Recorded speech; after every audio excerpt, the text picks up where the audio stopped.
నమస్తే, welcome to power debate. నేను బ్రహ్మనాయుడు. పెహల్గామా ఉగ్ర దాడి తర్వాత భారత్ వర్సెస్ పాకిస్తాన్గా వివాదం రోజు రోజుకి ముదురుతోంది. అయితే కొద్దిసేపటి క్రితం పిఓకే ప్రధాని, పాక్ ఆక్రమిత కాశ్మీర్కి సంబంధించినటువంటి ప్రధాని అన్వరుల్ హక్ భారత్పై రెచ్చగొట్టేటువంటి వ్యాఖ్యలు చేశాడు. బలూచిస్తాన్లో పాకిస్తానీల రక్తంతో హోలీ ఆడుతున్నారన్నాడు. ఢిల్లీ నుంచి కశ్మీర్ వరకు విధ్వంసం సృష్టిస్తామంటూ హెచ్చరికలు జారీ చేశాడు అన్వరుల్ హక్. పాకిస్తాన్ సరిహద్దుల్లోకి వచ్చే ధైర్యం భారత సైనికులకు లేదంటూ కవ్వింపు వ్యాఖ్యలు చేశాడు. ఉగ్రవాదులు మేమే పెంచి పోషిస్తున్నామంటూ పాక్ రక్షణ శాఖ మంత్రి ఖవాజా ఆసిఫ్ సంచలనమైనటువంటి వ్యాఖ్యలు చేశాడు. కొద్దిసేపటి క్రితం నేషనల్ మీడియాతో మాట్లాడిన తర్వాత ఉగ్రవాదులకు నిధులను కూడా తామే సమకూరుస్తున్నామన్నారు పాక్ రక్షణ శాఖ మంత్రి. సో అయితే భారత్ కొన్ని సంచలనమైన నిర్ణయాలు తీసుకుంది. పాకిస్తాన్ పౌరులు ఎవరైతే ఉన్నారో 48 గంటల్లో వారు తిరిగి వారి దేశాలకు వెళ్ళిపోవాలని చెప్పేసి వారికి వీసాలను రద్దు చేసింది. ఆల్రెడీ ఎవరైతే వీసాలతోటి భారత్లో ఉన్నారో వారి వీసాలను కూడా రద్దు చేశారు. సో 48 గంటల్లో వారు తిరిగి వెళ్ళాలని చెప్పేసి హుకుం జారీ చేశారు. సాక్షాత్తు కేంద్ర హోంశాఖ మంత్రి రాష్ట్రాల సీఎంలకి ఫోన్ చేసి మరీ చెప్పారు అందరిని పంపించమని. అయితే ఒక హైదరాబాద్లోనే 200 మంది పాకిస్తానీలు ఉన్నట్టు పోలీసులు గుర్తించారు. సో ఇకపోతే పాకిస్తాన్కు బుద్ధి చెప్పేందుకైతే భారత ప్రభుత్వం సిద్ధమైనట్టయితే తెలుస్తూ ఉంది. సో భారత్ వర్సెస్ పాకిస్తాన్, ఇదే వాళ్ళ పవర్ డిబేట్. ఈ పవర్ డిబేట్లో మనతో పాల్గొనడం కోసం బిఆర్ షఫీ గారు, ప్రముఖ మోటివేషనల్ స్పీకర్, వారు మనతోటి స్టూడియోలో అందుబాటులో ఉన్నారు. అదేవిధంగా సర్వేశ్వర్ రెడ్డి గారు, మాజీ పోలీస్ అధికారి, మరికొద్దిసేపట్లో వారు కూడా మనతో జుమ్కాలో జాయిన్ అవుతారు. అదేవిధంగా వివి రావు గారు, మాజీ కల్నల్, వారు మనతోటి జుమ్కాలో జాయిన్ అయ్యారు. అదేవిధంగా డాక్టర్ పెంటపాటి పుల్లారావు గారు, ప్రముఖ రాజకీయ విశ్లేషకులు, వారు కూడా మరికొద్దిసేపట్లో మనతో జుమ్కాలో జాయిన్ అవుతారు. రైట్, ముందుగా బిఆర్ షఫీ గారితో మాట్లాడదాం. షఫీ గారు నమస్తే అండి. నమస్తే అండి. సో పెహల్గామా ఉగ్ర దాడి తర్వాత భారత్ వర్సెస్ పాకిస్తాన్, ఖచ్చితంగా పాకిస్తాన్లో ఉగ్రవాదుల్ని ఏరివేయాలి, అందులో ఎలాంటి సందేహం లేదు. సో ఇంకెన్ని సంవత్సరాలు మనం ఈ ఉగ్రవాదుల కుట్రలకి మన భారత పౌరులు బలవుతారు, ఇంకెన్నాళ్ళు మనం బిక్కుమంటూ బతకాలి. అదేవిధంగా కొద్దిసేపటి క్రితం కేంద్ర నిఘా వర్గాలు కూడా కొన్ని హెచ్చరికలు జారీ చేశాయి. ఉగ్రవాద ప్రభావిత ప్రాంతాలు చాలా జాగ్రత్తగా ఉండాలి అని చెప్పేసి, అందులో ప్రధానంగా హైదరాబాద్ కూడా కలకలం రేపింది. సో ఎలా షఫీ గారు ఈ పరిస్థితుల నుంచి ఈ దేశం ముందుకెళ్ళేది ఎలాగా? సార్, ఇక్కడ చాలా బాధాకరమైన విషయం. ఎంతో ప్రశాంతంగా ఊపిరి పీల్చుకుంటూ జీవితం గడుపుతున్నటువంటి అభివృద్ధి పదాల వైపు వెళ్తున్న భారతదేశాన్ని డిస్టర్బ్ చేయాలన్న ఉద్దేశంతో చేసినటువంటి దాడి ఇది. అంత చూడండి, ప్రశాంతంగా భార్య పిల్లలతో పాటు కొంతకాలం సమయం గడపాలని చెప్పేసి ఆ పర్యాటకులు వెళ్ళే వాళ్ళ మీద ఆయుధాలతో దాడి చేయడం నిజంగా ఒక పిరికి వాళ్ళు చేసేటువంటి అటాక్ ఇది. అంటే ఆయుధాలతో పాటు అభంశమైనటువంటి ప్రజల మీద అటాక్ చేయడము, అంతమందిని పొట్టని పెట్టుకోవడం అనేది పూర్తి భారతదేశం కాదు, ప్రపంచంలో మానవత్వం ఉన్న ప్రతి ఒక్క వ్యక్తి కూడాను ఈరోజు పెద్ద శోకంలో ఉన్నాడు, బాధలో ఉన్నాడు. దీనికి సరైన ధీటైన జవాబు చెప్పాల్సిన అవసరం ఉంది. ఎందుకంటే ఇప్పుడు భారతదేశం అంటే విశాల హృదయంతో ప్రతి వ్యక్తి ఆలోచిస్తున్నాము. ఈరోజు భారతదేశంలో ప్రతి రాష్ట్రంలో కూడా పాకిస్తాన్ వాళ్ళు చాలామంది ఉన్నారు. ఇప్పుడు వచ్చిన ఇన్ఫర్మేషన్ ప్రకారంగా హైదరాబాద్లోనే దాదాపు 208 మంది పాకిస్తానీలు ఇక్కడ భారతదేశంలో ఉన్నారు. మరి ఈ రోజు వాళ్ళని ఇక్కడ ఉంచుకోవడం ఎంతవరకు మనకు సమంజసము? ఖచ్చితంగా మనకి సేఫ్టీ కాదు. ఎంతవరకు సేఫ్టీ ఉంది? చూడండి, ఎంత ప్రశాంతంగా ఉన్న వాతావరణంలో ఒకేసారి ఇంత పెద్ద అటాక్ అయిపోయి ఇంతమంది చనిపోయారంటే ఇప్పుడు ప్రశాంతంగా నిద్రపోయే పరిస్థితి మనకుందా? ఖచ్చితంగా ఇక్కడ ఎంతమంది పాకిస్తానీస్ ఉన్నారో వాళ్ళని వెంటనే పంపించాలని నిర్ణయం తీసుకుంటే చాలా అప్రిషియేట్ చేయాలి మనం. వాళ్ళు ఇక్కడ ఉండడం మనకి ఏమాత్రం సేఫ్టీ కాదు. ఇంకొక విషయం షఫీ గారు, ఆ దాడి తర్వాత హిందువులకి ముస్లింలకి మధ్య ఒక అగాధం ఏర్పడేటువంటి పరిస్థితులు తలెత్తినటువంటి మాట వాస్తవం కాదా ఈ దేశంలో? 100% ఉగ్రవాదులు కోరుకుంటుంది అదే. చూడండి, ఇక్కడ గమనించాల్సిన విషయం ఏంటంటే బ్రహ్మారెడ్డి గారు, ఉగ్రవాదులు పాకిస్తాన్ కంప్లీట్ దరిద్రంలో పడిపోయి ఉంది, కంప్లీట్గా బ్యాక్వర్డ్ దేశంగా మారిపోయింది, జీడిపి పడిపోయి ఉంది. భారతదేశం విశ్వగురువుగా డెవలప్ అవుతున్న తరుణంలో చూసి తట్టుకోలేని పరిస్థితి. ఈ తరుణంలో భారతదేశాన్ని డిస్టర్బ్ చేయాలి, ఇక్కడ ప్రశాంతంగా ఉన్న వాళ్ళని ప్రశాంతంగా ఉండనివ్వకూడదు. ఇంకా వాళ్ళు చేసిన అటాక్ చూడండి, ఒక్క దెబ్బకి 4 పిట్టలు అన్నట్టుగా ఉగ్రవాద దాడిని కొంచెం గమనించి మనకు అర్థమవుతుంది. వాళ్ళు కశ్మీర్ ఎప్పుడైతే భారతదేశం కంప్లీట్గా 370 ఆర్టికల్ రద్దు చేసిందో ప్రశాంతంగా ఉందని చెప్పేసి నరేంద్ర మోడీ ప్రకటించారు. స్థిరపడిపోయింది, జమ్మూ కాశ్మీర్ చాలా చక్కగా ఉంది, దాన్ని రాష్ట్రంగా ప్రకటించబోతున్నాం అని చెప్పారు. తట్టుకోలేక డిస్టర్బ్ చేయడం కోసం చేసినట్టు మొదటి విషయం. రెండోది, అక్కడ పర్యాటకుల మీద అక్కడ ఇన్కమ్ సోర్స్ ఉంది జమ్మూ కాశ్మీర్కి, అక్కడ ఇన్కమ్ని డిస్టర్బ్ చేయాలన్నది రెండో ఇంటెన్షన్. మూడో ఇంటెన్షన్ ఏంటిది, ప్రశాంతంగా ఉన్న భారతదేశాన్ని డిస్టర్బ్ చేయాలి. మూడోది ఏంటంటే, ఇక్కడ ఎంతమంది అయితే భారతదేశంలో కలిసికట్టుగా భాయిగా ఉన్నారో హిందూ ముస్లిం వద్ద చిచ్చు పెట్టాలని చెప్పేసి కమ్యూనలిజం క్రియేట్ చేయడం కోసం చేసినటువంటి అటాక్ ఇది. అందుకే చూడండి, అక్కడ పేర్లు అడిగి చంపడము, ముస్లిమా హిందూ అని చూసి అటాక్ చేయడం అనేది ఏంటంటే ఇక్కడ మతతత్వ భావాలు రెచ్చగొట్టాలి. అంటే వాళ్ళ ఉద్దేశం ఏంటంటే భారతదేశంలో కలిసికట్టుగా ఉన్నటువంటి హిందూ ముస్లింలు విడిపోవాలి, అంటే అంతర్యుద్ధం మొదలవ్వాలి, వీళ్ళు లోపల చిచ్చు పెట్టాలి, divide and rule policy. British వాడు ఏ విధంగా చేశాడు, ఈరోజు కూడా ఇంతే అక్రమంగా ఆలోచించేసి ఇంత నెగిటివ్ ఆలోచన చేసింది. ఈ తరుణంలోనే మనము జవాబు చెప్పాల్సిన అవసరం ఉంది. మనం కలిసికట్టుగా ఉండాలి. అంటే వాళ్ళు చేసే ప్రయత్నం ఎప్పుడు సఫలం అవుతుంది, మన మధ్య విభేదాలు వచ్చేస్తే, మనం ఒకళ్ళు దూరం అయిపోతే వాళ్ళ అటాక్ సక్సెస్ అయినట్లే.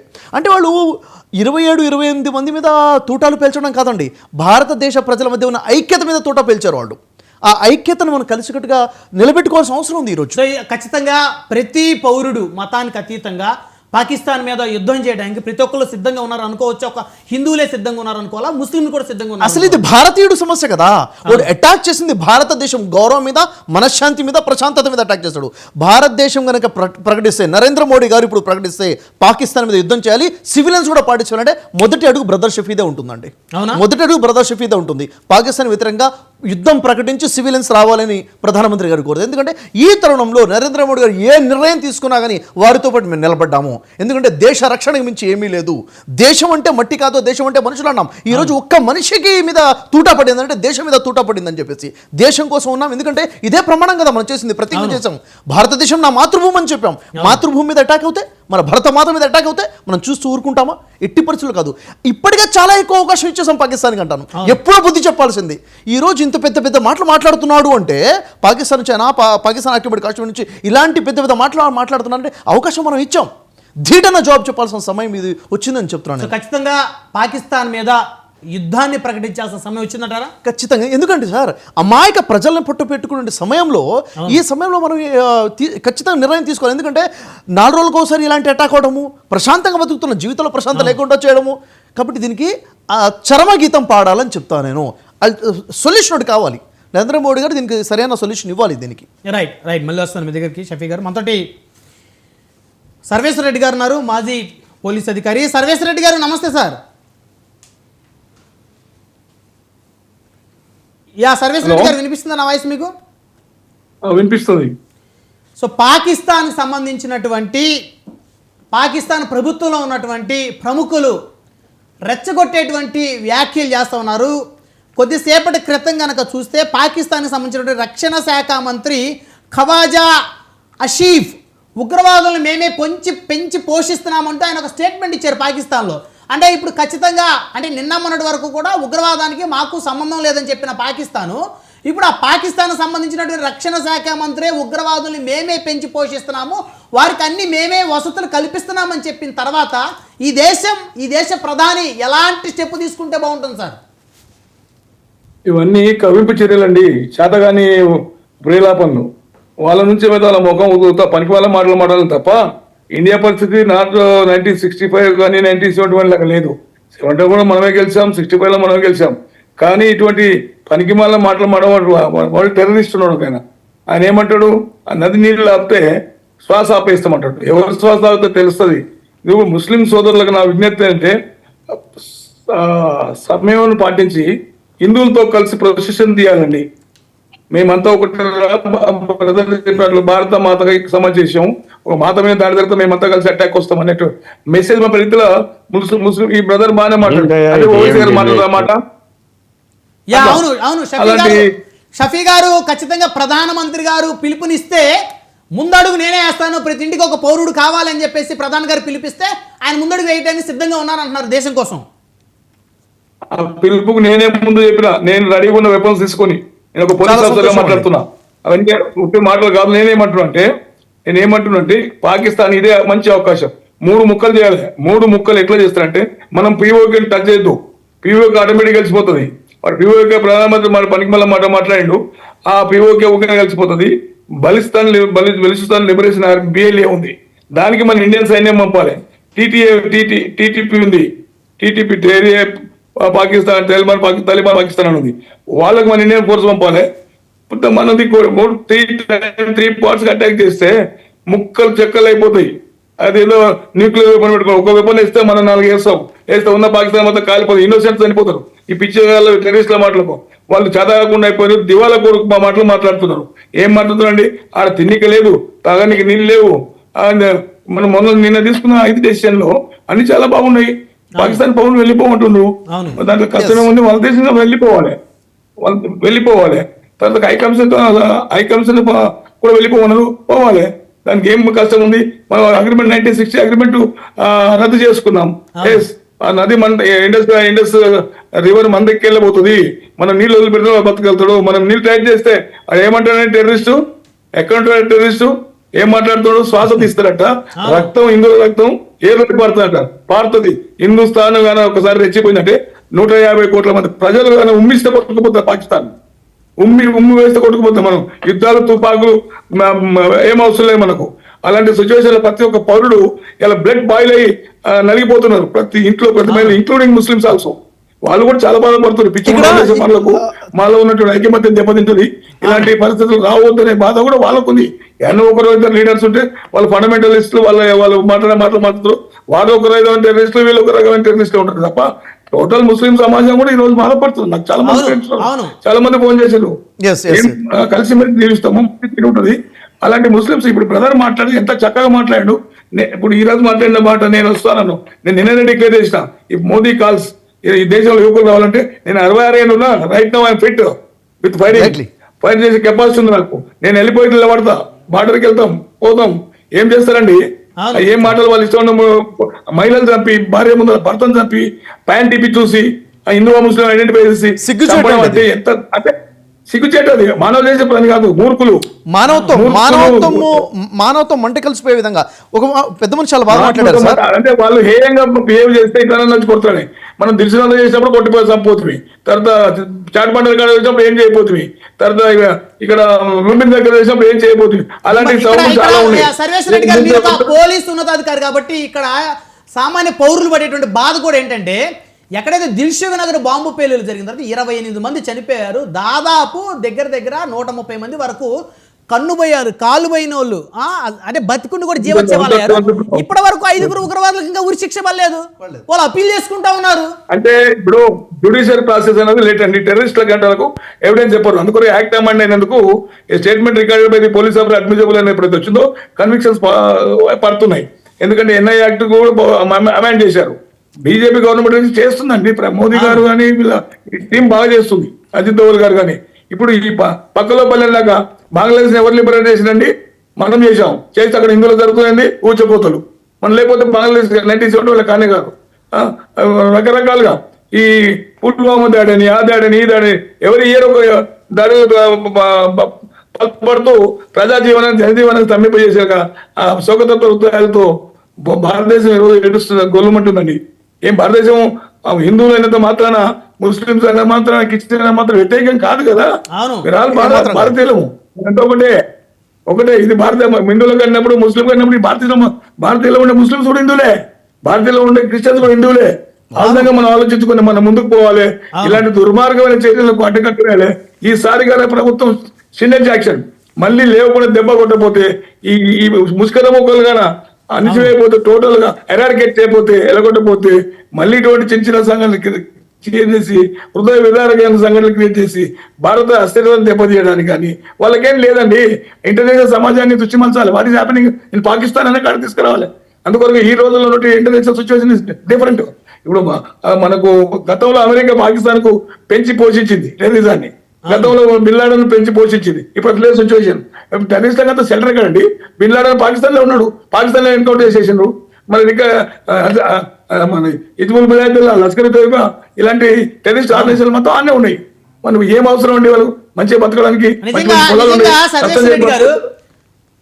మన ప్రభుత్వం కానీ మన కేంద్ర ప్రభుత్వం చాలా చక్కగా మీరు వెళ్ళిపోండి అని చెప్పారు, కానీ ఎవరిని కనీసం బందీలుగా చేద్దామన్న ఆలోచన కూడా రాలేదు. ఇదే పరిస్థితి పాకిస్తాన్ అయితే ఖచ్చితంగా మన భారతీయులను బందీలను చేసి చిత్రహింసలు గురి చేసే పరిస్థితి ఉండేది.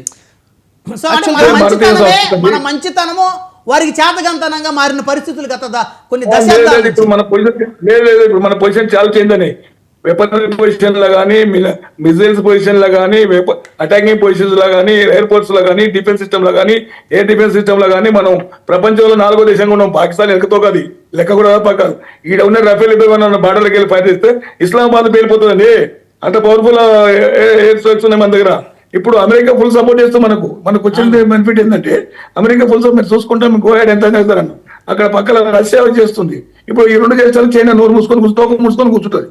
లేకపోతే అలాంటప్పుడు చైనా ఒకవేళ పాకిస్తాన్ వైపు నిలబడేటువంటి ప్రమాద గంటికలు ఏమన్నా కనపడుతున్నాయా సార్? చైనా నిలబడదు. టర్కీ టర్కీ ఎర్దగాన్ మొన్నటి కూడా పనికి వల్ల మాట్లాడు. ఇప్పుడు నిన్న ఉల్టాయిండు, అరే వాళ్ళ ఇన్నోసెంట్ చంపడం మేము ఖండిస్తున్నాం అన్నాడు.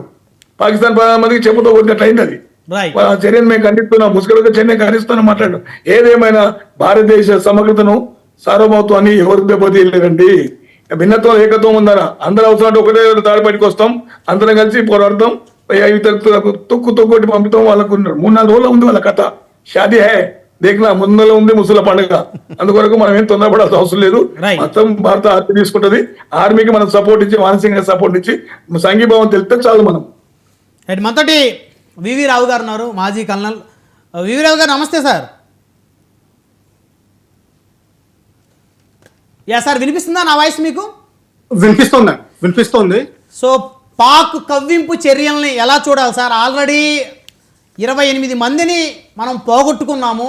సో అయినప్పటికీ కూడా మన దేశం మీద కనీసం కనికరం కూడా లేకుండా ఈ ఉగ్రవాదులు మేమే పెంచి పోషిస్తున్నామంటూ రక్షణ శాఖ మంత్రి చెప్తాడు.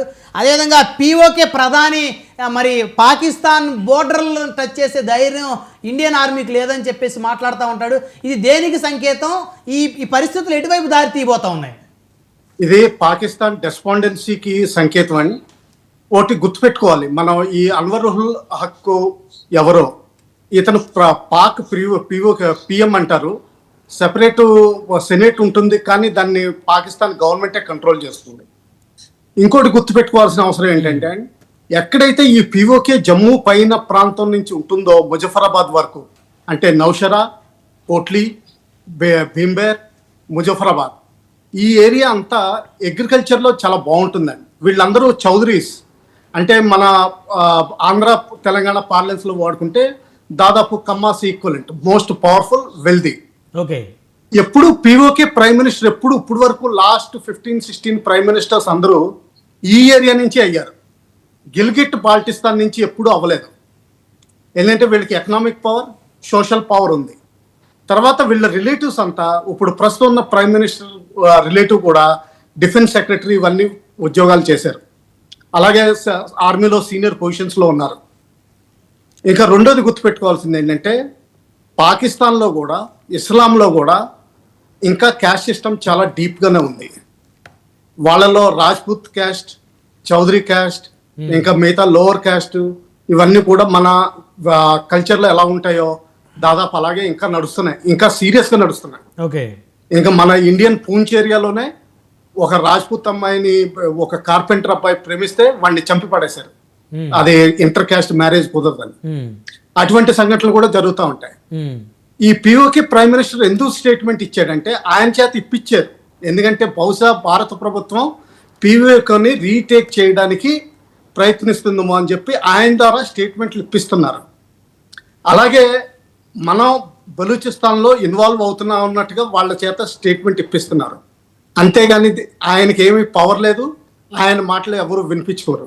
గిల్గిట్ బాల్టిస్తాన్ ఆ ఏరియాలో మాత్రం ట్రైబల్స్ ఎక్కువ ఉంటారు. వాళ్ళందరూ మోస్ట్లీ షియా. తర్వాత వాళ్ళ భాష కూడా వేరు, గిల్గిట్ భాష ఉంటుంది, తర్వాత బాల్టిస్తాన్ భాష ఉంటుంది.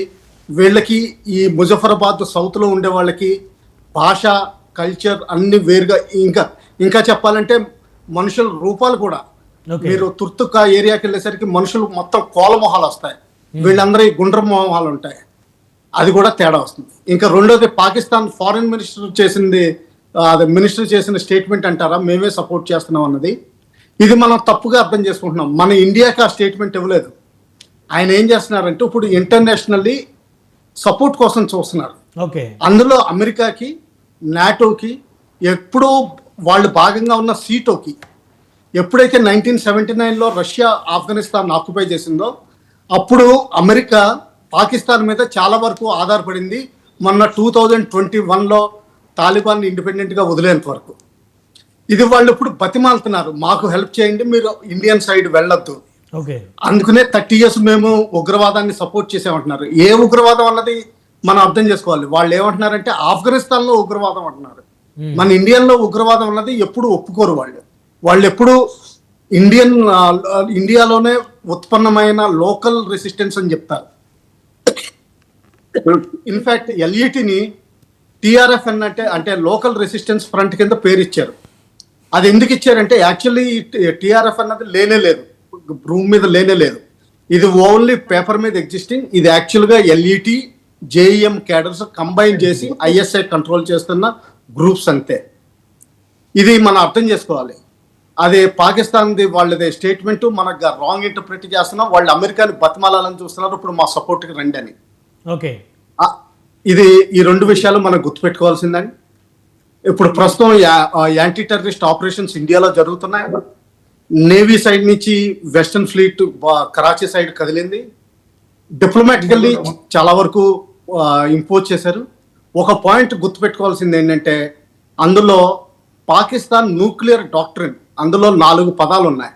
ఒకటి ఏంటంటే ఎప్పుడైతే ఎకనామిక్ బ్లాకేడ్ కరాచీ దగ్గర అవుతుందో వాళ్ళు న్యూక్లియర్ వెపన్స్కి ఆర్మీకి అథరైజేషన్ వచ్చింది. అలాగే బలూచిస్తాన్ కానీ ఏదైనా సరే ప్రాంతం సెపరేట్ అవ్వాలనుకుంటే అప్పుడు కూడా వాడడానికి పవర్ వచ్చింది. దానిలో పిఓకే కూడా కలుపుకోవచ్చు మనం. అలాగే ఇండస్ వాటర్ ట్రీటీ ఎప్పుడైతే యాబ్రగేట్ అవుతుందో మొత్తం వాళ్ళకున్న కెనాల్ వ్యవస్థ, అగ్రికల్చర్ వ్యవస్థ విపరీతంగా దెబ్బతింటుంది. ఎందుకంటే పంజాబ్, సింధ్ ఈ ఏరియాలో అయ్యే అగ్రికల్చర్ అంతా మన ఇండియా నుంచి ఉత్పన్నమైన రివర్సే ఇరిగేట్ చేస్తాయి. అందువల్ల దానికి కూడా న్యూక్లియర్ వెపన్స్ వాడడానికి పాకిస్తాన్ ఆర్మీకి అథరైజేషన్ ఉంది డాక్టరీన్లో. ఆ డాక్టరీన్ని ఇండియా టెస్ట్ చేస్తుంది. ఎంతవరకు అంటే మనం చెప్పేది ఏంటంటే మీరు వాడలేరు. ఓకే, అది కూడా గుర్తుపెట్టుకోవాల్సిన విషయం. సరే, రైట్. షఫీ గారు, సార్ ఇక్కడ ముఖ్యంగా గమనించాల్సిన ఒక 3-4 విషయాలు ఉన్నాయండి. చాలా స్పష్టంగా గమనిస్తే ఇప్పుడు పాకిస్తాన్ ఆర్మీ చీఫ్ ఇస్తున్న స్టేట్మెంట్స్ అయినా, ఇక్కడ చూస్తుంటే పాకిస్తాన్ ఆక్యుపైడ్ కాశ్మీర్ యొక్క పిఎం స్టేట్మెంట్స్ అనగాని వీళ్ళ మాటలు వింటుంటే ఎలా ఉన్నాయంటే వినేవాడు వింటూ ఉంటే బర్రెలు కూడా భరతనాట్యం చేస్తారంటారు కదా, అలా ఉంది. అంటే భారతదేశము సైలెంట్గా ఉంది కాబట్టి ఇష్టం వచ్చినట్టు మాట్లాడుకుంటూ పోతున్నారు. ఇక్కడ ఈ మూర్ఖులుగా నేను చెప్పాలనుకున్న విషయం ఏంటంటే హిందువులను టార్గెట్ చేస్తున్నారు కదా, వాళ్ళకి తెలియని విషయం ఏంటంటే భారతదేశంలో ఉన్న ప్రతి ఒక్కడు హిందువే. నేను చెప్తున్నానండి, ఇప్పుడు ఈ బ్రదర్ షఫీ కూడా ఒక హిందువే. హిందుస్థాన్లో ఉన్న ప్రతి ఒక్కడు హిందువేనండి. ఎందుకంటే ఇది హిందుస్థాన్. అయితే మత ప్రకారంగా చూసుకుంటే ఈరోజు హిందువులని పిలుస్తున్నాం, వాళ్ళు వైదికులు, సనాతన ధర్మానికి సంబంధించిన వారు. నేను ఒక ముస్లింలు కావచ్చు, క్రైస్తవులు కావచ్చు, ఇక్కడ ముస్లిమైనా క్రైస్తవుడైనా ప్రతి ఒక్కడు కూడా హిందువే. హిందుస్థాన్ మీద దాడి చేస్తే ప్రతి ఒక్కడి మీద దాడి జరిగినట్టే. భరతమాత మీద ఎవడన్నా ఏలెత్తితే ఎవడు సహించేది లేదు. అయితే ఇప్పుడు పాకిస్తాన్ చేస్తుంటే చర్యలు ఎలా ఉన్నాయంటే ప్రపంచంలో ఉన్న ప్రతి ముస్లిం కూడా సిగ్గుతో తలదించుకునే పరిస్థితి ఉందండి. అంటే వీళ్ళు ముస్లింలా అని అనిపించే విధంగా, ఎందుకంటే వీరు చెప్పుకోవడానికి ముస్లింలు, ఖురాన్ ప్రకారం వీళ్ళు ముస్లింలే కాదు. ఖురాన్ స్పష్టంగా చెప్పేది ఏంటంటే ఒక మానవుడి ప్రాణాన్ని అన్యాయంగా తీసేస్తే నువ్వు సమస్త మానవులందరినీ చంపే అంత పాపం ఒడిగట్టుకున్నట్టు అని ఖురాన్ చెప్తున్నప్పుడు నువ్వు అమాయకంగా ఉన్న వాళ్ళ మీద నువ్వు దాడి చేసి చంపేసావంటే నువ్వు ఎక్కడి ముస్లిమేవు అంటే సిగ్గుతో తలదించుకునే పరిస్థితికి ఈరోజు ఈ ఉగ్రవాదులు తీసుకొస్తున్నారు. వాస్తవానికి ఇది ధర్మం బోధించడం లేదు, ఇస్లాం బోధిస్తుంది. శాంతి ధర్మమే, మానవుని ప్రేమించమని చెప్తుంది ఇస్లాం ధర్మం. భారతదేశంలో ఉన్న ప్రతి ఒక్కడు కూడాను హిందువే. అయితే ఈ ఉగ్రవాదుల యొక్క దాడి యొక్క ఉద్దేశం ఏంటంటే అక్కడ కమ్యూనల్గా చూపించారండి, పేరడిగి చంపారు. ఎందుకంటే హిందూ ముస్లిం డిఫరెన్స్ తీసుకురావాలి అన్నది వీళ్ళ ఇంటెన్షన్. ఇక్కడ భారతీయుల మధ్య చిచ్చు పెట్టాలి. ముస్లింల మీద ప్రేమతో కాదా, ఎవరైనా ముస్లింలు ఉంటే వారిని వదిలేద్దామన్న ప్రేమతో కాదా? భారతదేశంలో ఉన్న ఎవడి మీద ఆవిడికి ప్రేమ లేదు. భారతదేశం అంటేనే శత్రువుగా చూస్తుంది పాకిస్తాన్లో ఉగ్రవాదులు. భారతదేశంలో ఉన్న ముస్లింలు కూడా శత్రువుగా చూస్తున్నా సార్? ఖచ్చితంగా భారతీయుడి శత్రువు. ఉదాహరణ చూడండి, అక్కడ హిందూ ముస్లిం ఫీలింగ్ పెట్టుకొస్తే ఇక్కడ హిందూ ముస్లింలతో తేడా వస్తే ఇక్కడున్న ముస్లింలకి సేఫ్టీ పోయినట్టే కదా. అంటే వాడు హిందువా ముస్లిమా చూడు, భారతీయుడిని నాశనం చేయాలి, భారతదేశంలో శాంతి ఉండకూడదు, భారతదేశం డెవలప్ అయిపోయి విశ్వగురువుగా ఎదుగుతుంది, ఇది ఎదగకూడదు అని చెప్పేసి భారతదేశం మీద చేసే అటాక్. అది మనం తెలుసుకోక మన మధ్య డిఫరెన్స్ వచ్చిందనుకోండి, అంటే ఉగ్రవాదుల యొక్క ఆలోచనలు మనం సఫలీకృతం చేసినట్లే. కాబట్టి ఇక్కడ మనం మధ్య ఐక్యత ఉండాలి. భారతీయుడు అంటే భారతీయుడుగానే కలిసి ఉండాల్సిన అవసరం ఉంది ఇక్కడ. కాబట్టి హిందూ ముస్లిం భాయి భాయ్ అన్న విషయము వాడికి గిట్టనటువంటి విషయము. పాకిస్తాన్ ఎప్పుడైతే చూడండి ఇక్కడ 370 ఆర్టికల్ రద్దు చేసిన తర్వాత చాలా ప్రశాంతమైన వాతావరణం ఉంది. అక్కడ ప్రజలందరూ హ్యాపీగా ఉన్నారు. డెవలప్మెంట్ స్టార్ట్ అయిపోయింది. కాశ్మీర్ని ప్రత్యేకంగా రాష్ట్రంగా ప్రకటించబోతున్నటువంటి ఈ తరుణంలో కాశ్మీర్ ప్రశాంతంగా లేదు అని చెప్పడం కోసం ఇక్కడ దాడులు చేశారు. అంటే ఇక్కడ ప్రశాంతంగా లేదు. చూడండి ఒక 2 సంవత్సరాలు 2022లో చూడండి 1 కోటి మంది ఇక్కడ పర్యాటకులు ఉన్నటువంటి తరుణంలో ఇప్పుడు 2.5 కోట్ల మంది పర్యాటకులు వెళ్తున్నారు. అక్కడ టూరిస్టులు వెళ్తున్నారు. రీసెంట్గా నేను అక్కడ విజిట్ చేసి వచ్చాను. ఎందుకని ప్రశాంతంగా ఉంది. నరేంద్ర మోడీ గారు ప్రకటించారు, అమిత్ షా ప్రకటించారు, సేఫ్టీ అండ్ సెక్యూరిటీ ఉందని చెప్పేసి ఎవరైనా ఎందుకు వెళ్తారండి? ప్రశాంతంగా ఉంది కాబట్టి వెళ్తారు. కానీ లేదు అని చెప్పాలన్న సందేశం ఇవ్వాలనుకున్నారు వాళ్ళు. అంటే ప్రశాంతత దెబ్బతినాలి, జమ్మూ కాశ్మీర్కి ఇన్కమ్ దెబ్బతినాలి, భారతదేశాన్ని డిస్టర్బ్ చేయాలి. చూడండి పాకిస్తాన్ ఎంత దరిద్రంగా ఉందంటే అక్కడ వీడు వాడి మీద బాంబులేస్తాడు, వాడు వీడి మీద బాంబులేస్తాడు. ప్రాణానికంటూ లెక్క లేకుండా గ్రూపిజం ఏర్పడిపోయి దిక్కుమాలిన చావు చేస్తున్నట్టు తరుణం పాకిస్తాన్ది. ఇది చూడండి పాకిస్తాన్కి ఒక పాస్పోర్ట్ గ్రీన్ కలర్లో ఉన్న పాస్పోర్ట్ తీసుకొని ప్రపంచ దేశాలకు వెళ్ళి చూడండి ఎక్కడ చూసినా వాళ్ళకి వాల్యూ లేదు. అలాంటి తరుణంలో భారతదేశం యొక్క డెవలప్మెంట్ని సహించకుండా చేస్తున్నట్టుది. కాబట్టి ఇక్కడ నేను ప్రజలందరికీ ఇవ్వాలన్న మెసేజ్ ఏంటంటే మనము కలిసికట్టుగా ఉంటేనే వారి దాడిని తిప్పికొట్టిన వాళ్ళం అవుతాము. కాబట్టి అప్రమత్తంగా ఉండాలి. ఇంకా చెప్పాలంటే అస్సాంలో ఒక ఎమ్మెల్యే, అస్సాం రాష్ట్రంలో ఒక ముస్లిం ఎమ్మెల్యే ఇది ప్రభుత్వం కుట్ర అని చెప్పేసి మాట్లాడితే ఆయన్ని అస్సాం ప్రభుత్వం అరెస్ట్ చేసింది, ఆయన మీద దేశద్రోహం కేసు పెట్టింది. అంటే ఎందుకు అలా ఆయన మాట్లాడాల్సి వచ్చింది? దరిద్రపు విషయాలండి ఇవన్నీ కూడా. మనల్ని మనమే దేశం విపత్తులో ఉన్నప్పుడు నువ్వు తప్పు చేసావు నేను తప్పు చేశాను మన మీద మనం అంటుంటే చాలా ఘోరమైన విషయం ఇది. చూడండి ఒక విషయం, మనలో లోపాలు ఏమన్నా ఉంటే మనం సరి చేసుకుందాం. దేశం మీదకి భరత మాత మీదకి వస్తే మాత్రం అందరం కలిసికట్టుగా నిలబడాల్సిన తరుణం ఇది. కాబట్టి ఇప్పుడు అందరం కూడా ఏకతాటి మీద ఉండాలి, కలిసికట్టుగా మనం పోరాడాల్సిన విషయం. ఇప్పుడు చూడండి ఇక్కడ అటాక్ జరిగింది. దాదాపు బోర్డర్ ఇండియా బోర్డర్ నుంచి 200 కిలోమీటర్ల లోపలికి వచ్చేసి అటాక్ చేశారు ముగ్గురు. అంటే నిజంగా మనం సవరించుకోవాల్సిన విషయం ఉంది. సేఫ్టీ అండ్ సెక్యూరిటీ పెంచుకోవాల్సిన అవసరం ఉంది. వాళ్ళు ఇంతవరకు మనం పట్టుకోలేని పరిస్థితి. అంటే లోపల ఎవరైనా సహాయం చేస్తున్నారా, వాళ్ళు కోఆపరేట్ చేస్తుంది ఎవరు, అన్ని విషయాల్లో దర్యాప్తు చేయాలి. వారిని పట్టుకుంటే ఘోరాతి ఘోరంగా ఉరి తీయాల్సిన అవసరం ఉంది. ప్రపంచ దేశాలకి ఈరోజు మెసేజ్ ఇవ్వాల్సిన అవసరం ఉంది. మేము ఎదురు చూస్తున్నాం. నరేంద్ర మోడీ గారు ఖచ్చితంగా దీని మీద చర్యలు ఫాస్ట్ చేసి వాడిని పట్టుకోవాలి. ప్రపంచ దేశాలకు మెసేజ్ ఇవ్వాల్సిందే ఈ విషయంలో. ఏమంటారు సర్వేశ్వర రెడ్డి గారు? బ్రదర్ ఎప్పటి నుంచి ఇప్పుడు కాదు, క్రాంతికి 1947లో ఎప్పుడైతే శని కలిగిందో అప్పుడు ఈ శని పెట్టి మొత్తం బైఫర్కేట్ చేసే వర్గాలు అక్కడ పంపింటే ఈ దరిద్రం ఉండదు. అటు ఆ రోజు ఉన్నటువంటి రాజకీయ వ్యవస్థ దుర్మార్గంగా ఆలోచించి ఆ మూలంలో రాజకీయ వ్యవస్థ ఉంది కనుక ఆ విధంగా భారతదేశాన్ని సత్య వరకు కొట్టాడు పెట్టి చంపేసినారు. అదొకటి. ఈ లవ్ చేయదని పెట్టి కేరళ భారతదేశం 33,000 మంది అమ్మాయిలు మిస్సింగ్ ఉంటారండి. ఈ మాట నేనంటున్నా కాదు, స్వయాన ప్రధానమంత్రి గారు అన్నారు. 33,000 మంది అమ్మాయిలు తీసుకుపోయి వాళ్ళు ఇష్టం చేసి టెర్రరిస్టులకు అప్పచెప్పి వాళ్ళు ఏమైనా ఇప్పుడు ఆచూకులు 33,000 అంటే ఈజ్ ఇట్ స్మాల్ థింగ్ కాదు. అందుకోసం నేనేమంటున్నా అంటే ఏది ఏమైనా అవకాశం చిన్నది ఒకటి పెడితే ఇప్పుడు స్లీపర్ సెల్స్ తో జరిగింది. అది బయటికి వెళ్ళి 200 కిలోమీటర్లు వచ్చిన పీకేది కానీ స్లీపర్ సెల్స్ నుండి వీళ్ళని తయారు చేసి ఇంటర్నల్ చేపట్టి ప్లాన్ చేసారు. వాళ్ళు రెచ్చగొట్టి బెనిఫిట్ పొందాల ఆలోచనలో ఉన్న వాళ్ళు ఈ భారతదేశం అస్థిరత సృష్టించాల ఆలోచనతోనే చేసినటువంటి దుర్మార్గమైన ఏమైనా చర్య. అందు గురించి ఏమంటున్నా అంటే మనమంతా యునైటీ ఉంటాం, ఉండలేమనిగా ఉంటాం. ఈ డర్టీ పాలిటిక్స్, ఈ పాలిటిక్స్ కి స్వస్తి పట్టాలి. ఎప్పుడు రాజకీయ వ్యవస్థలో రాజకీయాలు చేసుకోవచ్చు, కానీ ఇలాంటి పరిస్థితుల్లో కూడా మనం వ్యతిరేకంగా మాట్లాడుకొని ఒకరొక రకమైన స్టేట్మెంట్ ఇచ్చుకొని దీంట్లో మనం కొట్లాడుకునే దాని వలన వాళ్ళు ఎక్స్పెక్ట్ చేసేది అదే టెర్రరిస్టులు అనైక్యత సృష్టించాలనే కారణంతోనే ఆ విధంగా హీనెస్ బిహేవ్ చేశారు. కానీ మనం గమనించి యునైటెడ్గా ఉండి భిన్నత్వం ఏకత్వం కలిగి ఉండి మన రాజ్యాంగ స్ఫూర్తిగా మనం ముందరికి వెళ్తే శాంతి కాము ఇండియన్స్ అంతా శాంతి కాముకులు అండి. క్రిస్టియానిటీ కానీ ముస్లిం మతం కానీ ఎప్పుడు వచ్చిందండి? 2005 సంవత్సరం. లక్షల సంవత్సరాల చరిత్ర ఉంది హిందూయిజానికి. Lakhs of years history having Hinduism. ఇదంతా ఏంటంటే కలుపుకొని పోతాం. మనమంతా ఒకటి అంటాం, గంగా జమున తైజం అని మనందరం కలిసి పార్టీలు ఇచ్చుకొని తింటాం. అలాంటి కల్చర్ ఉన్న ఈ దేశానికి ఇలాంటి దుర్మార్గులు పక్కన చేరితే వాట్ ఎవర్ ఇట్ ఇస్ ఒకసారి వన్స్ ఫర్ ఆల్ కథం పెట్టాలి. లేదంటే ఇది ఇట్లే జాటం లాగా పెరుగుకుంటూ పోతుంటుంది. మనం వస్తుండ్రు అనే ఒక కాన్సెప్ట్ కాకుండా ఒకసారి పర్మనెంట్ సొల్యూషన్. మనకి ఇప్పుడు ఇజ్రాయెల్ రెడీగా ఉంది, మోసాద్ ఇంటెలిజెన్స్ సిస్టమ్ అందిస్తుంది. అమెరికా రెడీగా ఉంది, గో హెడ్ మేము చూసుకుంటామని చెప్తుంది అమెరికా ప్రస్తుత పరిస్థితుల్లో. రష్యా రెడీగా ఉంది, చైనా మూసుకుంది, టర్కీ మూసుకుంది. ఇంకేం కావాలి? వాటి మనము 3 భాగాలుగా పాకిస్తాన్ విడగొట్టాలి. బలుచిస్తాన్ ఒకటి చేయాలి, టీటీపీ ఒకటి చేసేయాలి, అఫ్ఘనిస్తాన్ భాగంతో కుంచెతలేయాలి, పిఓగా మనం కలుపుకోవాలి. అప్పుడు చిన్న పాండా బంద్ అవుతుంది. అప్పుడు తెలుస్తుంది వాళ్ళకు ఏం పిల్లలండి టెర్రరిస్ట్ కేసు చేసి చిన్న చిన్న మానవతో లేకుండా దాడి చేసి అమాయకులు చంపేసి రాక్షస ఆనందం పొందడం, పైశాచిక ఆనందం పొందడం ఎంత హేయమైన చేయడం ఒకసారి ఉదయం చేసుకుని అందరు సోదరులు ఆలోచిస్తే దీనికి చాలా తీవ్రంగా స్పందించాల్సిన పరిస్థితుల్లో అవకాశం ఉంది. మనం కూడా ప్రభుత్వానికి వెన్నదట్టుండి మనలో ఐక్యతను ప్రదర్శించి ఐక్యత రాగం పాడాలి అందరం కలిసి. ఈ క్యాస్ట్ ఆ క్యాస్ట్ అని కాదు, మతాన్ని వాళ్ళు ఏదో రెచ్చగొట్టి హిందువులు రెచ్చగొడితే భారతదేశం అంతా అశాంతి అవుతుంది అనే కాన్సెప్ట్ లో చూసిండ్రు. అది కాదు, ఆడ తిన్నికెళ్ళిన పరిస్థితి ఉంది పాకిస్తాన్ లో. వాళ్ళు ఆ స్టార్వేషన్ చెప్తే ఆకలి చావులు ఎక్కున్నాయి. ఆ నది నీళ్ళు పోకపోతే నీళ్లు కూడా దొరకవాళ్ళకు ముఖం కడుకుంటే అలాంటి పరిస్థితి ఇప్పుడు ఆల్రెడీ అక్కడ సర్వేశ్వర రెడ్డి గారు అక్కడ వాటర్ బాటిల్ రేటు పెరిగిపోయిందంట, పాల రేటు పెరిగిపోయిందంట, బ్రెడ్ రేటు పెరిగిపోయిందంట. ఆల్రెడీ అక్కడ రేట్లన్నీ కూడా 10 రెట్లు పెరిగిపోయాయంట పాకిస్తాన్ లో. టోటల్ ఎకనామిక్ కొలాప్స్ అయిందంటే మన ఎక్స్పోర్ట్ బంద్ అయిపోతుంది, బార్డర్ లాక్ చేసేసినాము. ఎవరు బంద్ అయిపోతారు, ఇంకా రావచ్చు కదే వాళ్ళు కొట్టుకొని అందరూ సస్తారు, మామూలు వేసుకుంటారు. భరత్ అన్నట్లు ఆడు వీడు బాంబేస్తే వీడు వాళ్ళని బాంబేసి మామూలుతో చచ్చిపోతారు. అందుకని ఇది ఒక్కసారి మనం స్ట్రింజెంట్ యాక్షన్ తీసుకోవాలి, స్టెబర్న్ యాక్షన్ తీసుకోవాలి. చరిత్ర పునరావృతం కాకుండా గట్టి చర్యలు తీసుకుంటే ప్రభుత్వం బాధ్యత. మన వాళ్ళు కూడా చస్తారు, చావడం కాదు. సింధు జలాల రద్దు అన్న తర్వాత రక్తం ఏర్లే పారుతుందంటే హెచ్చరిస్తున్నారు కదా సార్, మరి ఏం చేయాలి వారిని? ఏర్లై పారదు, వాళ్ళతోనే బీర్లై పారదు. మనకు ఏర్లు కానీ లేదు. మన పంజాబ్కి వెళ్ళి నీళ్ళు పోకపోతే చచ్చిపోతారని చెప్తున్నా.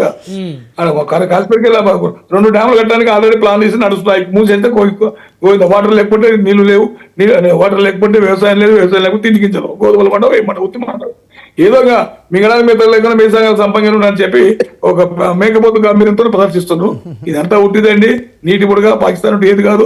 యుద్ధం స్టార్ట్ అయితే 4 రోజులతోనే వాళ్ళు సైన్యానికి తిని పెట్టలేక సైన్యం అంతా వారిపోతుంది. ఎందుకు పాకిస్తాన్ ఆర్మీ జనరల్ ఏం మాట్లాడుతుంది? పిఓకే ఆయన హార్ట్ అటాక్, గుండెకాయ అంటే ఏడుంది, గుండె లేదు, కాయ లేదు.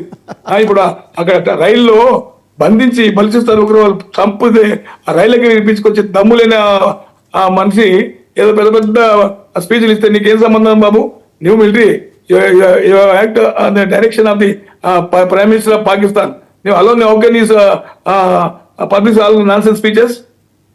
అట్లా కరెక్ట్ కాదు. ఆయన మాట్లాడిన కదా ఆయన వినిపించుకోలేదు. బలిచిస్తాన్ ఏమైంది తెలుస్తుంది కదా. 200 మందిని కాల్ చేసిర్రు పాకిస్తాన్ సైనికులు, పారిపోయిన వెపన్లు ఇచ్చిపెట్టి. అక్కడికి పోతలేరు వీళ్ళు. 40% భూమి అంతా బలిస్తుంది, మైనింగ్ అంతా బలిస్తాను పోతే పాకిస్తాన్ చెట్టు కూడా మూలదు. టీటీపీ ఉంది, అది వాళ్ళు తీసుకుంటే ఆడే మూలదు. పిఓకే మంత్రం ఎప్పటి నుంచో ఉద్యమాలు చేస్తుంది. భారతదేశంలో కలిసిపోవాలి, భారతదేశ ప్రశాంతత ఉంటుంది. అక్కడ తిండి కూడు గుడ్డకు కొదవలేదు. మనం హాయిగా బతుకుతాం, శాంతితో బతుకుతాం అనే ఒక కలిసిమెలిసి జీవితంతో పిఓకే ఉండరు. ఆడేవాడు పిచ్చి మాట్లాడితే పిఓకే ప్రధానమంత్రి అంటే మెంటల్ కేసు మాట్లాడితే ఎవరు పట్టించుకోరు. వాళ్ళంతా యుద్ధం స్టార్ట్ అందరూ గేట్లు ఓపెన్ చేస్తే పిఓకే అంతా మనతో వచ్చి ఉంటుంది. ఏం లేదు, with in 4 days 2 days close అవుతాయండి యుద్ధం స్టార్ట్ అయితే. ఉట్టి మాటలవన్నీ మనం ఒకటి బ్రహ్మోస్ మిసైల్ తప్పించుకొని ఆడబడితే వాళ్ళ ఎయిర్ డిఫెన్స్ సిస్టమ్ కనిపెట్టలేకపోయింది. ఫైరింగ్ రేంజ్ లో మిస్ఫైర్ అయిపోయి పాకిస్తాన్ ఢిల్లీ జరిగిపోయి ఆడపోయి కింద పడ్డాక అందరు పరిచయం అయినారు. అది ఏమైందంటే బ్రహ్మోస్ ఫ్రమ్ ఇండియా అంటే మరి what about your air defence systems అండి? మనతో S-400 ఉంది, మన సిస్టమ్స్ మనకు ఖాళీ ఉంది. రకరకాల వెపన్స్ ఉన్నాయి. రఫేల్ తీసుకొచ్చాం మనం, తేజస్ పర్ఫెక్ట్ ఉంది. 8 మిసైల్స్ ఒకసారి ప్రయోగిస్తుంది. రకరకాల వెపన్స్ మన దగ్గర ఉన్నాయి.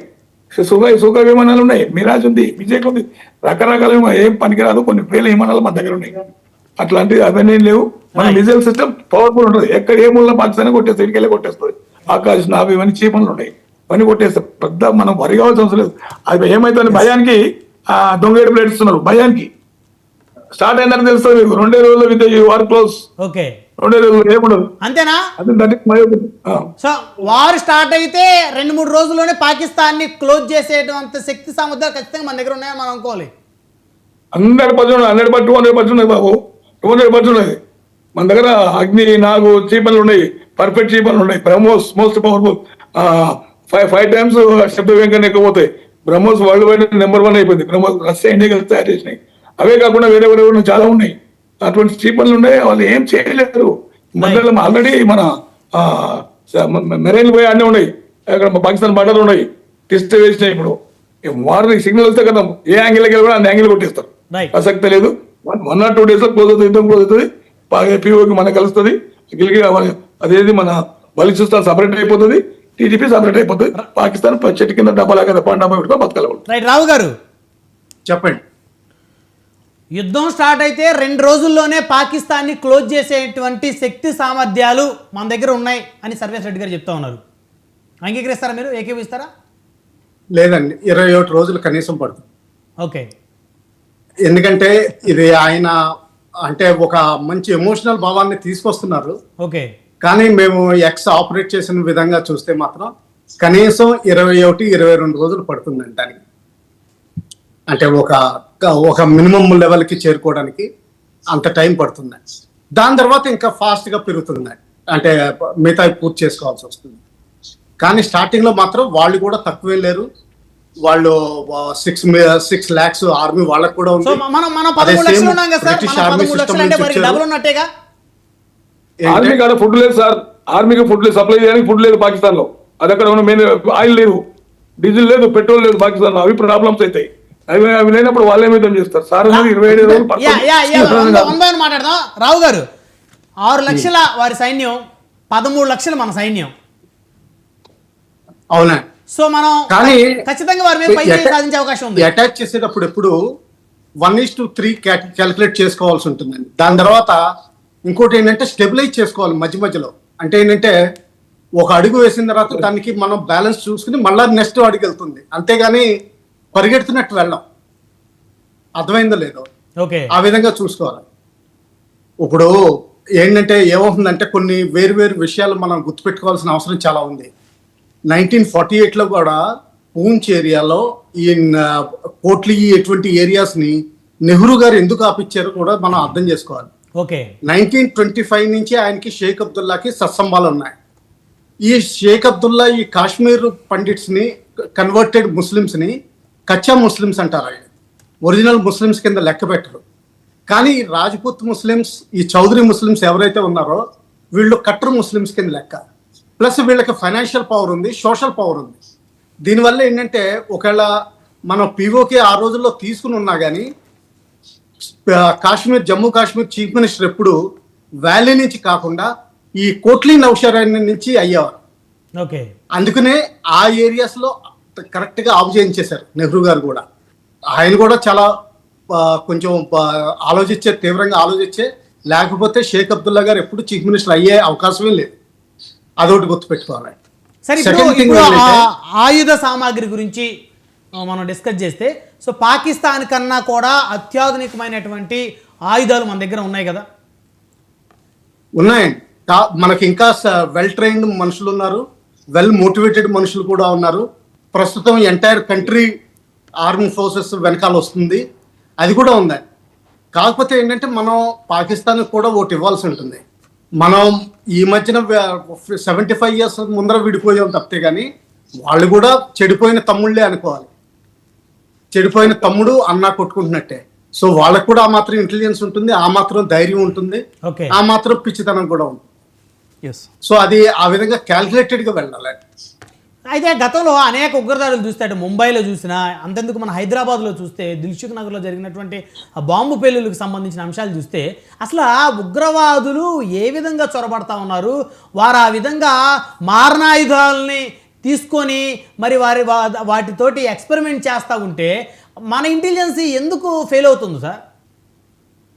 ఫస్ట్ థింగ్ ఒకటి గుర్తుపెట్టుకోవాలండి, ఆ సైడ్ నుంచి అయితే వాళ్ళు ఒకే కమ్యూనిటీ నుంచి యాంటీ ఇండియా స్టాండ్స్ లో ఉండబట్టి వాళ్ళ ఎంప్లాయీస్ మోటివేషన్ ఎక్కువ, అంటే వాళ్ళ ఇంటెలిజెన్స్ గ్యాదరింగ్ ఎక్కువ, వాళ్ళ మోటివేషన్ అంటే ఇండియాలో ఏదో ఒకటి చేయాలన్నది మోటివేషన్ ఎక్కువ.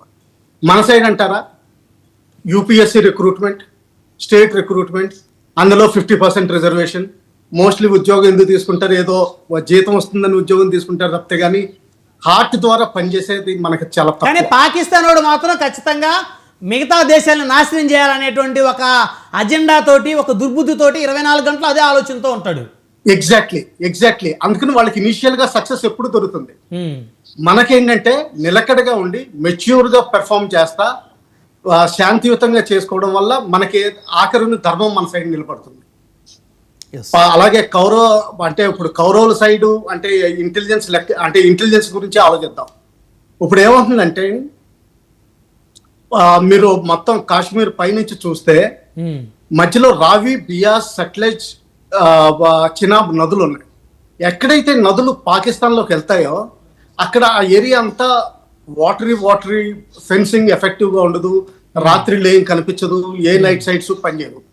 అలాగే ఆ సైడ్ నుంచి ఈ సైడ్ కూడా చాలా మంది హెల్ప్ చేసేవాళ్ళు ఉన్నారు. ఇప్పుడు వాళ్ళు ఏం చేస్తారు, పంజాబ్ లో డ్రగ్స్ స్మగ్లర్స్ ఎవరైతే ఉన్నారో వాళ్ళు వాడుకుంటారు.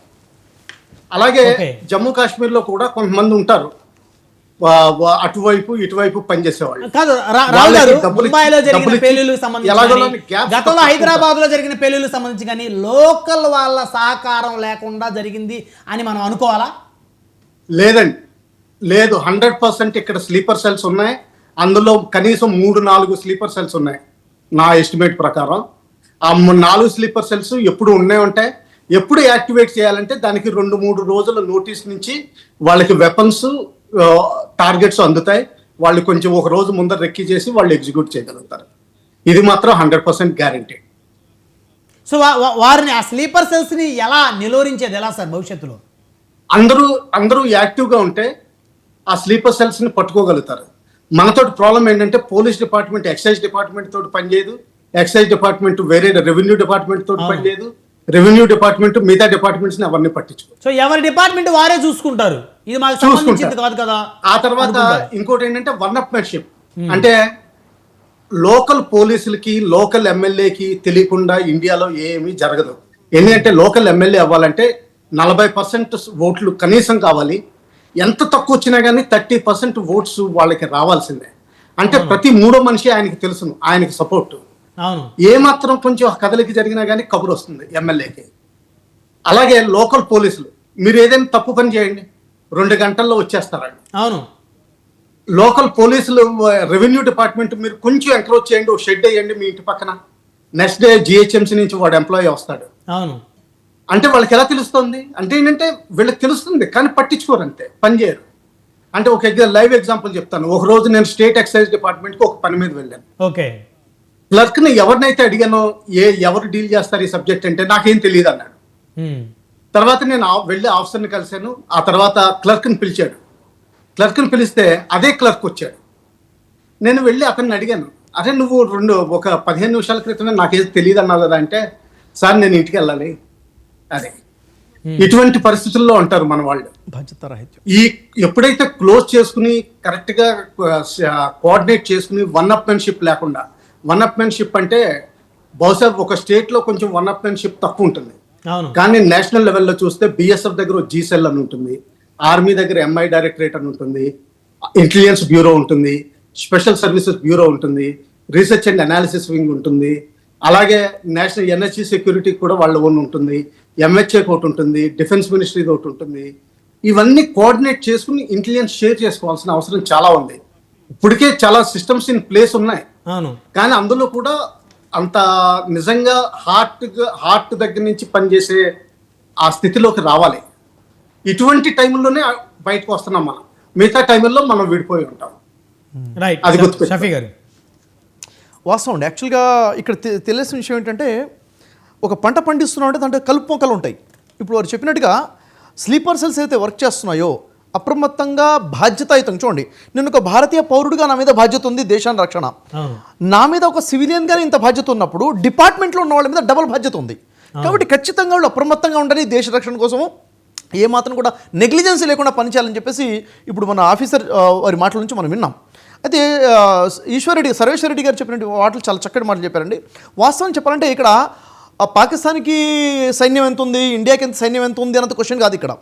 ఇక్కడ విషయం ఏంటంటే కురుక్షేత్ర యుద్ధం చూసాం మనం. కురుక్షేత్ర యుద్ధంలో ఒకడు 100 మంది ఉండొచ్చు, ఇక్కడ 5 ఉండొచ్చు. ఏదేమైనప్పటికీ కూడా ధర్మం మీద ఎవరు నిలబడి ఉన్నారు, నిజాయితీ న్యాయంగా ఎవరు పోరాడుతున్నారు. ఎందుకంటే పైన భగవంతుడు సర్వేశ్వరుడు ఉన్నాడు. గెలుపు ఎవరికి వస్తుంది? ధర్మో రక్షిత రక్షిత అన్నాం. ధర్మం పక్షంలో నిలబడే వాళ్ళకే గెలుపు ఉంటుందని మొదటి విషయం. ఈ నమ్మకంతో మనం నిలబడ్డాం. అయితే ఈరోజు పాకిస్తాన్ అంటే మనం ఏదో బూచిగా భయపడేస్తున్నాం, అవసరం లేదు. చూడండి, పాకిస్తాన్లో ఉన్నదే ముస్లింలు దాదాపుగా, వాళ్ళకే పడదు. ఒక ముస్లిం ఇంకో ముస్లిం మీద బాంబేస్తా ఉన్నాడు. ఇది వాళ్ళ బలహీనత. భారతదేశ బలం ఏంటి సార్? ఇక్కడ ఇన్ని మతాలు ఉన్నా కానీ అందరం కలిసి కట్టుకుని ఇది మన బలం, ఇది ఐక్యత. చూడండి, ఇప్పుడు అన్ని పండుగలు అందరూ కలిసి జరుపుకుంటాం. పెహల్గాంలో ఇప్పుడు నిన్న జరిగిన అటాకే పెహల్గాంలో అక్కడ 27 మంది మీద షూట్ అయింది, చాలామంది గాయాలు పడ్డారు. ఆ టైంలో అక్కడ రక్షించింది ఎవరండి? ఆర్మీ వచ్చి వాళ్ళని రక్షించలేదు. మిగిలినటువంటి వాళ్ళని అక్కడ 2,000 మంది ఉన్నారు అక్కడ టూరిస్టులు. 2,000 మందిని ఆ పైన కొండ మీద నుంచి కిందికి సేఫ్టీగా దించింది ఎవరు? తీసుకొచ్చింది ఎవరు? గాయపడ్డ వాళ్ళని తన భుజాల మీద ఎత్తుకుని కిందికి వచ్చింది ఎవరు? అంటే అక్కడ కాశ్మీర్లో ఉన్న ముస్లింలే కదా, అంటే వాళ్ళు భారతీయులే కదా. ఒక ఇండియన్ కాపాడాడు. హిందూ ముస్లిం అన్న ఫీలింగ్ లేదు అక్కడ, మనమంతా కూడా ఒకటే. కాబట్టి ఇది హిందూ ముస్లింల ఐక్యత భారతదేశం యొక్క బలం. ఈ విషయం మనకు అర్థం ఏంటంటే మనం చెప్పగలగాలి. ఇది వాస్తవం. ఇప్పుడు చూడండి, ఇంకో విషయాల్లో మరొక విషయం ఏంటంటే, పుణ్యక్షేత్రం అమర్నాథ్ యాత్ర ఉంది. ఇప్పుడు అమర్నాథ్ యాత్రకి ప్రజలందు బయలుదేరిన సమయం హిందూ పుణ్యక్షేత్రంగా అక్కడ ఉంది. అయితే ఇప్పుడు పెహల్గాం అనేది మొదటి స్థానం, అక్కడ జర్నీ మొదలవుతుంది అమర్నాథ్ యాత్రకి.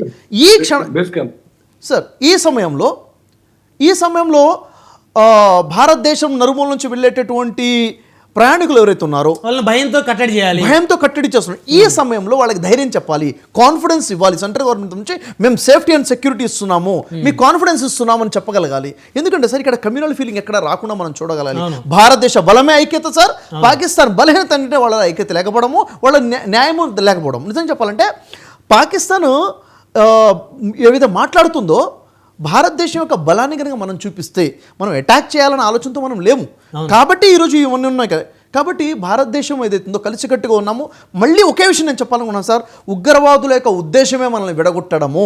అయితే ఈ తరుణంలో ఇప్పుడు సర్వేశ్వర రెడ్డి గారు మాట అన్నారు, ఇలాంటి తరుణంలో కొంతమంది రాజకీయ లబ్ధి కోసం, స్వార్థం కోసం కొన్ని ప్రయాణాలు చేస్తున్నారని దయచేసి చేయబాకండి. వాళ్ళకి చేతుల్లోని చెప్పేది ఏంటంటే, ఇలాంటి విషయాల్లో స్వార్థపూరితమైన పనులు చేయబాకండి. ఎందుకంటే ఇక్కడ ఓట్లు పోలరైజ్ చేయడం కోసము మతాల మధ్య చిచ్చు పెట్టేసి హిందూ ముస్లిం ఫీలింగ్ దయచేసి ఎవరు తీసుకురాబాకండి. సంబంధించిన విషయం, సంబంధించిన విషయం. ఇది ఉగ్రవాదులు గెలిపించిన వాళ్ళం అయిపోతాయి ఇక్కడ మనం గనక విడిపోతే. వాళ్ళ కాన్సెప్టే అది కదా, వాళ్ళ కాన్సెప్ట్ అది. కాబట్టి మనం కలిసికట్టుగా ఉంటేనే వారికి తిరుగు దాడి చేసినట్టుగా ఉంది. కాబట్టి ఇలాంటివి చేయకుండా కలిసికట్టుగా ఉందాము, ఇదే మన విజయం. ఏమంటారు సర్వేశ్వర రెడ్డి గారు? ఇప్పుడు నేను ఒప్పుకుంటున్న ప్రజలు చెప్పేదంతా చాలా చక్కగా ఉంది. ఇప్పుడు నేను what I find as a police officer, total అక్కడ ఇంటెలిజెన్స్ ఫెయిల్ అనేది ఒకటి కనపడుతుంది ఇక్కడ కాశ్మీర్ ప్రభుత్వంలో. ఇప్పుడు లా అండ్ ఆర్డర్ యొక్క జ్యూరిడిక్షన్ అనేది స్టేట్ గవర్నమెంట్ పరిధిలో ఉంటుందండి. అక్కడ యాత్రికులు పోతున్నారు, మొన్న వరకు ఇదవుతుంది. అక్కడ బేస్ క్యాంపులు 2,000 మంది ఉన్నారు అని తెలిసి కూడా అక్కడ పోస్టులు లేవు, అంటే బందోబస్తు పోస్టింగ్స్ లేవు, చెప్పని పొజిషన్ లేదు. వాళ్ళకి ఒక విధంగా ఆలోచన చేసినట్లే ఒమర్ అబ్దుల్లా గారి ప్రభుత్వం. మరి అక్కడ అది ప్రభుత్వం చూస్తూ మున్నకుండిపోయినట్లే కదా. అక్కడ ఉన్నటువంటి ఆఫీసర్లు యాక్షన్ తీసుకోవాలి, ఖచ్చితంగా యాక్షన్ తీసుకోవాలి, స్టాండర్డ్ యాక్షన్ తీసుకోవాలి. అన్ని మిలిటరీ చేయాలి లేదండి, లోకల్ పోలీస్ ఏం చేస్తుంది కానీ ఇంటెలిజెన్స్ కలెక్ట్ చేసి అక్కడ పోస్ట్ వేసి బందోబస్తు పెట్టి వెపన్ పొజిషన్ కనిపిస్తే పారిపోతారు. టెర్రరిస్ట్ ఒక్క వెపన్ కనిపించినా పారిపోతుంది. జనరల్ టెర్రరిస్టులు కానీ, నక్సల్స్ కానీ, పోలీస్ ఫోర్స్ కానీ యూనిఫామ్ చూస్తే ఉంటారు వాళ్ళు. అక్కడ ఎవరు లేరని రెక్కి చేసి నిర్ణయించుకొని మంచిగా వచ్చేసి కాల్చి చేసి చంపేసి యథాప్రదంగా వెళ్ళిపోయారు. సర్వేశ్వర రెడ్డి గారు, దిల్షీనగర్ బాంబు పేలుకు సంబంధించి 5 ఉగ్రవాదులు మరి వారే చేశారని కంప్లీట్గా కోర్టులు నిర్ధారించి అంతా అయిపోయింది. ఉరి శిక్షకు సంబంధించి వారికి కోర్టులు ఉరి శిక్షతో వాళ్ళు అప్పీల్ చేసుకుంటా ఉన్నారు. రేపు రాష్ట్రపతి దగ్గర కూడా వారు క్షమాభిక్షకు కూడా వెళ్ళడానికి సిద్ధంగా ఉన్నారట. మరి ఇంత డిలే అవుతూ ఉంటే చట్టాలు, మరి ఆ బాధితులు, మరి ఆ రోజు చనిపోయిన 28 మంది కుటుంబాల పరిస్థితి ఏంటి? మరి దాదాపు 130 మందికి పైగా వారు క్షతగాతులు అయిపోయారు. కన్నుంటే కాలు లేదు, కాలుంటే చేయి లేదు, బతికున్న జీవోత్సవాలుగా ఉన్నారు. వాళ్ళందరికీ ఈ వ్యవస్థల మీద ఏమి నమ్మకం ఉంటుంది సార్? ఏంటి మా ఈ దుర్మార్గం ఏంటి? ఇక్కడ నేను చెప్పేదంటే ఇన్కేపబుల్ ఆఫ్ గవర్నమెంట్స్ అంటే వెల్ఫేర్ మాట్లాడడం బాగానే చేస్తుంది, కానీ ఇక్కడ ఉండేడు పీపుల్స్ ను ఆదుకునే బాధ్యత ప్రభుత్వం లేదండి. ఒక 5-6 నెలలే ఆదుకున్నారు, వాళ్ళకి ఎలాంటి సౌకర్యాలు లేవు. వాళ్ళ మొన్ననే టీవీ ముందర గుర్తు వాళ్ళ అక్రమంగా వినిపించారు, మాకు ఎలాంటి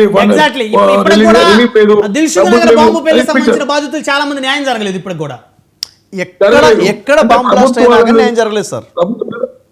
ఈ రోజు అఫెన్స్ అయితే రేపు మర్చిపోతున్నారు. అది కాదు, కాన్స్టాంట్ గా ఎంతమంది ఇంజనీర్స్ వాళ్ళకి వెల్ఫేర్ ఏం చేసినాం, వాళ్ళ పిల్లలకి ఏం చదువులు చదివించాం, వాళ్ళకి ఫైనాన్షియల్ ప్రాబ్లం చూసుకున్నాం అనే ఆలోచన ప్రభుత్వం అనుకున్నారండి.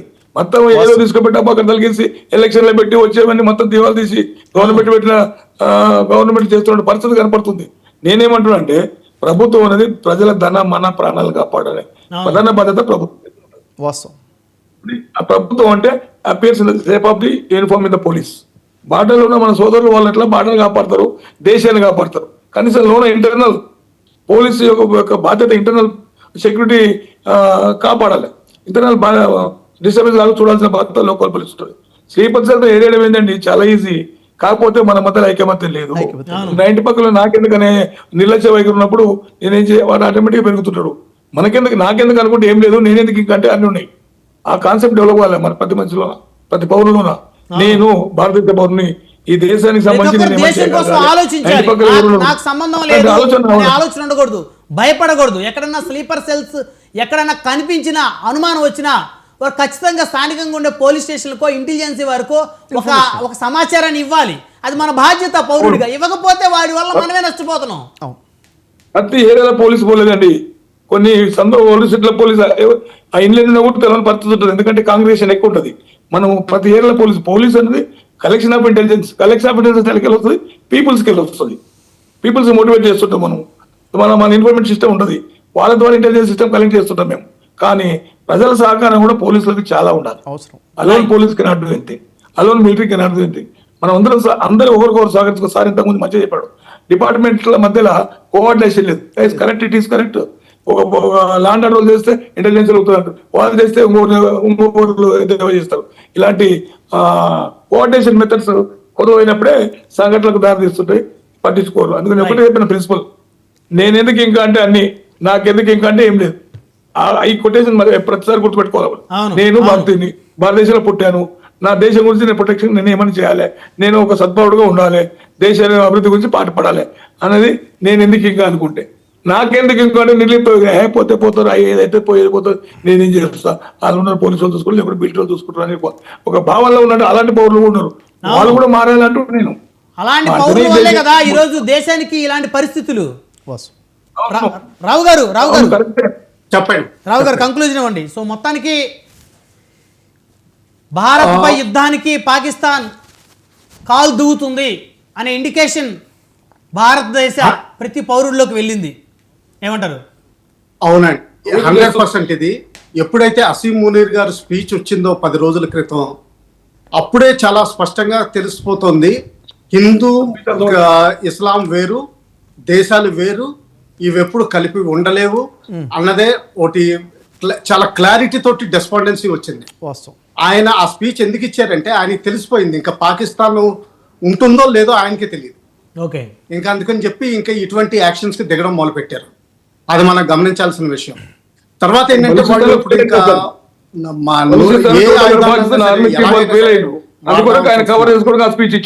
సమయం తక్కువ ఉంది, రావు గారు కంక్లూజన్ ఇచ్చేయండి. అంతేనా? ఇంకా ప్రస్తుతానికి వాళ్ళు కయ్యానికి కాలు దూవుతున్నారని అనుకోవాలి.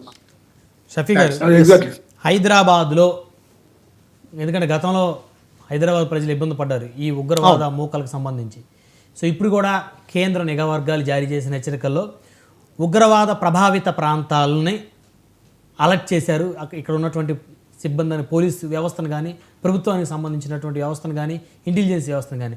సో ఇప్పుడు హైదరాబాద్ పౌరులు ఎలాగా ఈ యొక్క పరిస్థితుల్ని నుంచి దాటుకొని ముందుకు వెళ్ళాలి? సార్ ఇప్పుడు విషయం ఏంటంటే, ఇప్పుడు సార్ చెప్పినట్టుగా పోలీస్ డిపార్ట్మెంట్కైనా ఇంటెలిజెన్సీ డిపార్ట్మెంట్కైనా ఇంటెలిజెన్సీ లభించేది ప్రజల దగ్గర నుంచి. అవును. కాబట్టి ప్రతి భారతీయ పౌరుడు కూడా నా దేశం నా బాధ్యత నా ఆలోచనతో తన చుట్టుపక్కల ఎక్కడైనా కానీ తన అనుమానాస్పదమైన విషయం ఎక్కడైనా కనిపిస్తే వెంటనే పోలీస్ డిపార్ట్మెంట్కి ఇన్ఫర్మేషన్ ఇవ్వాలి. అలా ఎప్పుడైతే ప్రతి ఒక్కళ్ళం కూడా అప్రమత్తంగా ఉంటామో, నా దేశం, నా తల్లి, నా మాత, నా భరతమాత, నా రక్షణ, నా బాధ్యత, నా ఆలోచనతో ఉంటామో ఖచ్చితంగా ఎలాంటి అవాంతరమైన సంఘటన జరగకుండా మనం కాపాడుకోవచ్చు. ఈ తరుణంలో నేను చెప్పాలనుకున్న విషయం ఏంటంటే, ప్రజలందరికీ కూడా చేతులు జోడించి చెప్పాలనుకున్న విషయము, మన ధర్మం మనకు బోధిస్తుంది, సనాతన ధర్మం మనకు బోధించేది సర్వే జనో సుఖినో భవంతు అని చెప్తుంది. సర్వజనులు సుఖంగా ఉండాలి అని బోధించే సనాతన ధర్మం మనకుంది. నిన్ను వల్ల నీ పొరుగువారు బోధించు అని చెప్పేసి బైబిల్ గ్రంథం మనం నమ్ముతున్నాము. నీకోసం నువ్వు ఏదైతే ఇష్టపడతావు నీ పొరుగువాడి కోసం కూడా అదే ఇష్టపడని చెప్పేసి ఖురాన్ బోధిస్తుంది. అన్ని రకాల గ్రంథాలు ఉన్నటువంటి నమ్ముతున్నటువంటి విశ్వసించే భారతదేశం ఇది. నేను అనేక దేశాలు తిరిగి వచ్చిన వ్యక్తిగా నేను చెప్తున్నానండి, భారతదేశం లాంటి దేశం మరొకటి ప్రపంచంలో మనం చూడలేము. ఇన్ని మతాలు, ఇన్ని కులాలు, ఇన్ని సంస్కృతులు, ఇన్ని రంగులు, ఇన్ని భాషలుండి ఒక్కటిగా ఉన్న దేశం ప్రపంచంలో ఇంకోటి లేదు. ఈ దేశము విశ్వ గురువుగా మారాలంటే మనలో ఐక్యత ఉండాలి. వేదాలు కలిగిన భూమి, వేద భూమి భారతదేశం. వేదాలు పుట్టిన భూమి, అవును. సనాతన ధర్మం పుట్టిన భూమి, వేదాలు పుట్టిన భూమి. కాబట్టి ఇలాంటి భూమి ప్రపంచ దేశాలకి ఆధ్యాత్మిక ఆదర్శ దేశంగా మలచాలంటే మనలో ఐక్యత ఉండాలి, మనలో ఏమాత్రం కూడా డిస్ప్యూట్ రాకుండా చూసుకోవాలి. ఉగ్రవాదులు కోరుకుంటుందే డివైడ్ చేయాలి, చిచ్చు పెట్టాలి. మన మధ్య చిచ్చు వచ్చిందంటే ఉగ్రవాది గెలిచినట్టే. పరిస్థితుల్లో భారతదేశంలో హిందువులు ముస్లింలు కలిసి ఈ ఉగ్రవాదుల మీద పోరాటానికి సిద్ధంగా ఉండాలి. 100% పోరాడాలి. మన భారత మాతని వేదాలు కాపాడుకోవాలి. పుట్టిన భూమిలో నరమేధానికి స్థానం లేదండి. వేదాలు పుట్టిన భూమిలో నరమేధానికి స్థానం లేదు. Right, Exactly. అది మనం గమనించాలి, ప్రతి ఒక్కరు గమనించాలి. రైట్. ధన్యవాదాలండి చర్చలో పాల్గొన్నందుకు. బిఆర్ షఫీ గారు, జై హింద్ అండి. సర్వేశ్వర రెడ్డి గారు, కల్నాల్ గారు, అందరికీ పేరు పేరున ధన్యవాదాలు. మరి ఇది ఇవాళ పవర్ డిబేట్.